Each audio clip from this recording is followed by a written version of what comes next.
तर welcome back to my channel. पुन्हा एकदा खूप खूप मनापासून स्वागत आहे तुमचे। तर आज आपण आपल्या व्हिडिओमध्ये नाश्त्याची एकदम वेगळी रेसिपी तयार करणार आहोत।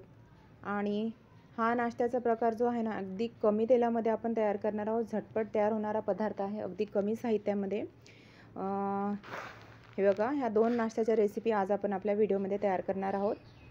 तर साहित्य बघूया। साहित्यामध्ये मी एक दुधी भोपळा घेतलेला आहे, बेसन, रवा आणि मुरमुरे आहेत, 1 वाटी रेड चिली फ्लेक्स आहे, थोडेसे ऑरिगॅनो आहेत आणि तीळ आहे, पांढरे तीळ, कॉर्नफ्लोअर आहे आणि अद्रक, मिरची, लसूण आणि थोडंसं चिमूटभर बेकिंग सोडा मी इथे घेतलेला आहे। बेकिंग सोडा जर तुमच्याकडे अवेलेबल नसेल तर तुम्ही इनोचा सुद्धा वापर करू शकता, पण शक्यतो इनोचा वापर करणे टाळा। बेकिंग सोडा थोडासा चिमूटभर टाकला तरी होऊन जातं।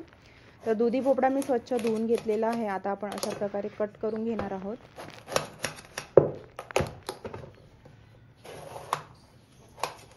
तर व्हिडिओ पूर्ण फुल वॉच करा। चॅनलवर नवीन असल्यास चॅनलला अशाच न्यू रेसिपी बघण्याकरिता अवश्य सबस्क्राईब करा आणि साईडला जी बेल आयकॉन असते ना, ती सुद्धा आठवणीने प्रेस करा, म्हणजे माझ्या नवीन व्हिडिओचे नोटिफिकेशन तुम्हाला वेळोवेळी मिळत राहणार आणि सर्व रेसिपीज तुम्ही चांगल्या प्रकारे बघू शकणार। तर अशा प्रकारे कट केल्यानंतर याचं छिलकं सुद्धा काढून घ्यायचं आहे।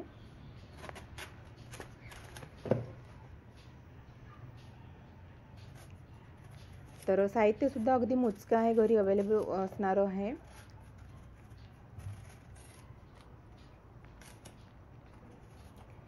तर हे बघा, तुम्ही बघू शकता अशा प्रकारे मी दुधी भोपळ्याचे वरचे साल जी आहे ना, काढून घेतलेली आहे। आता आपण किसून घेणार आहोत हे दुधी भोपळा। आणि किसताना यामधील बिया ज्या आहेत ना, मी काढलेल्या नाही आहे। बियामध्ये सुद्धा भरपूर प्रमाणात व्हिटॅमिन असतं। खूपच जास्त मोठ्या आणि जठर बिया असतील ना तरच तुम्ही त्या काढा। या कोवड्या बिया आहेत त्यामुळे मी इथे काढत नाही आहे।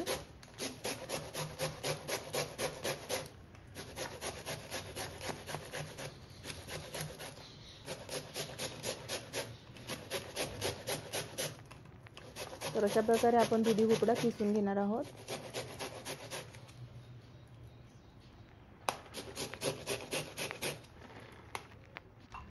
तर दुधी भोपळा किसल्यानंतर मी अद्रक, हिरव्या मिरच्या आणि लसूण हे सर्व ठेचून घेतलेलं आहे। आता आपल्याला काय करायचं, 1 वाटी मुरमुरे मिक्सरमध्ये बारीक करून घ्यायचे आहेत। मुरमुरे टाकल्यामुळे आपल्या रेसिपीला खूप छान अशी टेस्ट येणार आहे। तर मुरमुरे सुद्धा आपल्या घरी अवेलेबल असतातच। तर मुरमुऱ्याची पावडर मी इथे तयार करून घेतलेली आहे। हे बघा, असा रवाळ बारीक करून घ्यायचा। चला आता आपण आपलं बॅटर तयार करूया। तर एकाच बॅटरचे आपण 2 रेसिपी इथे तयार करणार आहोत। तर मुलांना रोज रोज पोळी भाजी नेऊन सुद्धा कंटाळा येतो, किंवा आपल्याला सुद्धा रोज रोज तोच नाश्ता खाऊन कंटाळा येतो। कधीतरी काहीतरी वेगळं नाश्त्यामध्ये किंवा जेवणामध्ये हवं असतं। तर तुम्ही हा जो 2 रेसिपी आहेत नाश्त्यामध्ये किंवा जेवणामध्ये सुद्धा बनवू शकता आणि कमी तेलामध्ये तयार होणारे आहेत। तर हे बघा, दुधी भोपळ्यामध्ये आता आपण टाकायचं, भरपूर कोथिंबीर टाकलेली आहे मी इथे। हे बघा, तर कोथिंबीर सुद्धा हिवाळ्यामध्ये मार्केटमध्ये भरपूर प्रमाणात अवेलेबल असते, तर याचा भरपूर वापर आपण केला पाहिजे। रेड चिली फ्लेक्स टाकत आहे मी, एक ते 1.5 छोटा चम्मच आणि थोडंसं अर्धा छोटा चम्मच ऑरिगॅनो आहे। या दोन्ही गोष्टी तुमच्याकडे अवेलेबल नसतील तर तुम्ही स्किप करू शकता, या पूर्णपणे ऑप्शनल आहेत। पण रेड चिली फ्लेक्स, ऑरिगॅनो टाकल्यामुळे आपल्या रेसिपीला खूप छान टेस्ट येणार आहे। मुरमुऱ्याची पावडर मी इथे टाकत आहे। त्यानंतर मी इथे टाकत आहे अर्धा वाटी रवा।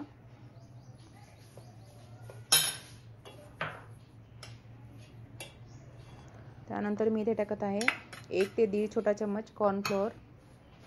कॉर्नफ्लोअर तुमच्याकडे नसेल तर तुम्ही मैदा वापरू शकता, पण शक्यतोवर मैद्याचा वापर करू नका। तांदळाचं पीठ टाकलं तरी चालतं। बेसन सुद्धा मी इथे टाकलेलं आहे। पांढरे तीळ टाकत आहे मी 2 ते 3 छोटे चम्मच। त्यानंतर आपण आपले बेसिक मसाले टाकूया। अगोदर हिरव्या मिरच्या, अद्रक आणि लसूण आपण जे ठेचून घेतलं होतं ते यामध्ये आपण टाकूया।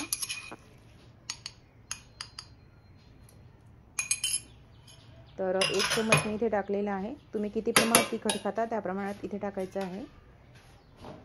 तर थोडंसं मी इथे बेकिंग सोडा टाकत आहे, चिमूटभर। त्यानंतर चवीनुसार मीठ, हळद, धण्याची पावडर,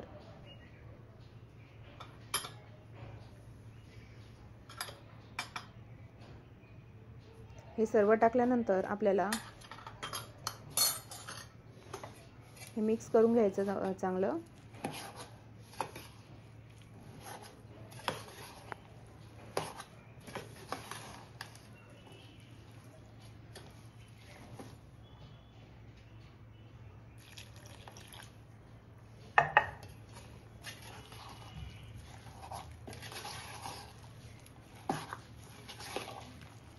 तर हे बघा, हे सर्व मिक्स करून घेतल्यानंतर थोडं पाणी टाकून छान असं बॅटर मिक्स करून घ्यायचं. हे मिक्स केल्यानंतर आपल्याला साधारणतः 10 ते 15 मिनटं हे झाकून ठेवायचं आहे. म्हणजे आपण यामध्ये जो रवा टाकलेला होता ना, तो पाण्यामध्ये छान फुलेल, बॅटर छान असं फुलेल आणि आपली रेसिपी एकदम छान होईल. तर म्हणून आपण हे थोडा वेळ झाकून ठेवायचं आहे मिक्स केल्यानंतर.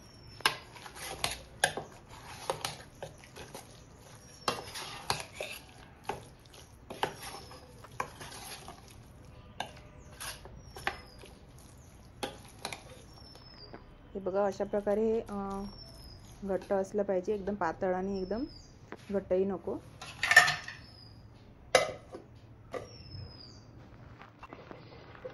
तर बघू शकता तुम्ही 10 मिनटं झालेली आहेत. आता आपण हे मिश्रण जे आहे ना, छान सेट झालेलं आहे आणि एका पातेल्याला आपण तेलसुद्धा लावून घेतलेलं आहे. आता या पातेल्यामध्ये आपण हे मिश्रण टाकायचं आहे आणि कुकरमध्ये पाणी गरम करण्यासाठी सुद्धा मी ठेवलेलं आहे.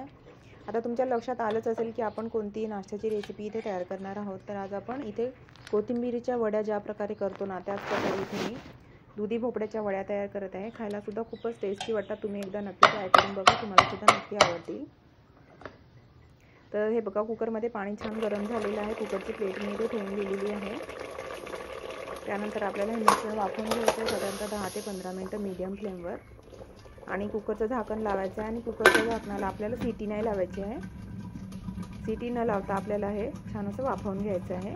तुम्ही स्टीमर असेल तुमच्याकडे तर स्टीमरमध्ये सुद्धा करू शकता.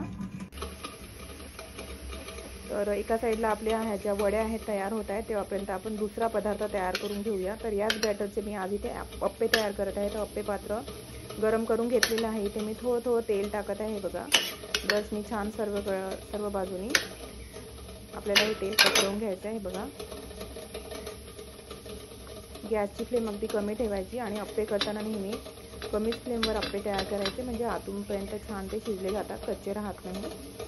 आणि तसे अप्पे करायला फार जास्त वेळ लागत नाही.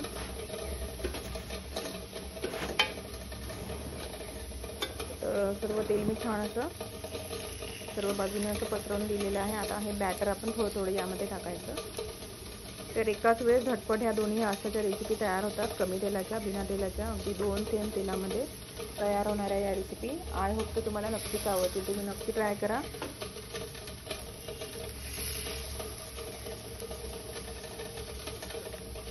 सर्व मिश्रण मी सर्व अप्पे पात्रामध्ये अशा प्रकारे टाकत आहे. बघा, आणि तुमच्याकडे या ठिकाणी जर कॉर्नफ्लोअर नसेल, सहसा कॉर्नफ्लोअर बऱ्याच लोकांकडे नसतं वेळेवर, तर कॉर्नफ्लोअरच्या ऐवजी तुम्ही तांदळाच्या पिठाचा सुद्धा इथे वापर करू शकता. तर हे बघा, आपले अप्पे तयार झालेले आहेत अगदी 2 मिनिटामध्ये. तर गरमागरम अप्पे आपण सर्व करूया. तर सेम बॅटरमध्ये मी इथे दुधी भोपळ्याच्या वड्यासुद्धा तयार करत आहे आणि अप्पेसुद्धा आपले तयार झालेले आहेत. हे बघा, तर डाळ तांदळाचे अप्पे तर आपण खातोच, अशा प्रकारे थोडे वेगळ्या टाईपचे अप्पेसुद्धा तुम्ही नक्की ट्राय करून बघा. हे बघा, आपलं वडीचं मिश्रणसुद्धा इथे छान असं तयार झालेलं आहे. गॅस बंद करूया. आता आपण एका प्लेटमध्ये काढून घ्यायचं. हे बघा, आता आपण याच्या वड्या तयार करून घेणार आहोत. हे बघा, मिश्रण छान असं सेट झालेलं आहे, छान तयार झालेलं आहे.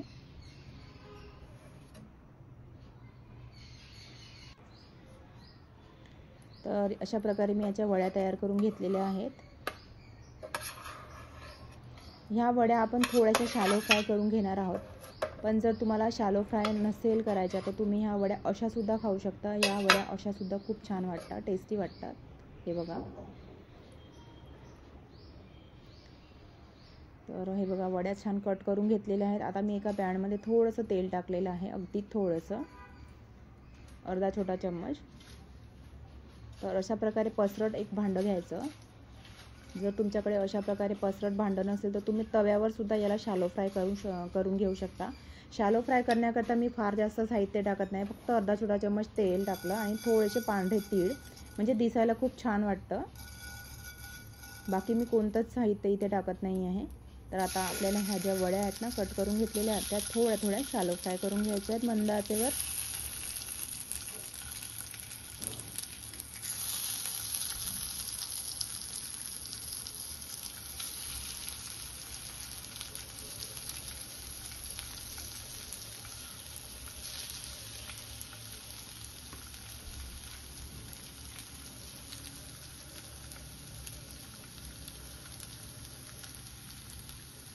दोन्ही बाजूने आलटून पालटून आपण हे छान असे शॅलो फ्राय करून घेऊया वड्या.